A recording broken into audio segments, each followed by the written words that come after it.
আমার মাছটা অলরেডি রান্না হয়ে গেছে। তো আমার মাছ রান্নাটা কেমন হলো? আসসালামু আলাইকুম ভিউয়ার্স, মজাদার এবং সুস্বাদু একটা মাছ রান্না করে নিচ্ছি। মাছটা হচ্ছে একটা সামুদ্রিক মাছ, আর এই মাছটার নামটা আসলে আমি বলতে পারবো না মাছটা কি। তো মাছটা খেতে খুব দুর্দান্ত এবং খুব সুস্বাদু ছিল, আর তাছাড়া সামুদ্রিক মাছ আমার অনেক ফেভারিট। তো আমি এখানে কিছু পেঁয়াজ কুচি নিয়ে পেঁয়াজটাকে খুব সুন্দর করে একটু গোল্ডেন কালার করে ভেজে নিয়েছি।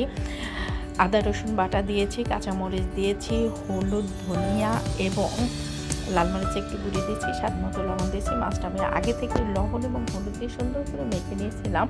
তো এখন সমস্ত মশলা দিয়ে মাছটাকে খুব সুন্দর করে কষিয়ে নিচ্ছি। মাছটা আমি 2 থেকে 3 মিনিট খুব সুন্দর করে কষিয়ে নেব।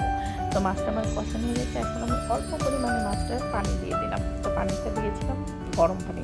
তো দেখেন পানি দেওয়ার পরে মাছটাকে ঢেকে দিয়েছিলাম, বরফটা উঠে গেছে। এখন এর ভিতরে আমি কিছু টমেটো কুচি দিয়ে দিচ্ছি, কারণ এসব সামুদ্রিক মাছ টমেটো দিয়ে রান্নাটা খুব মজার লাগে।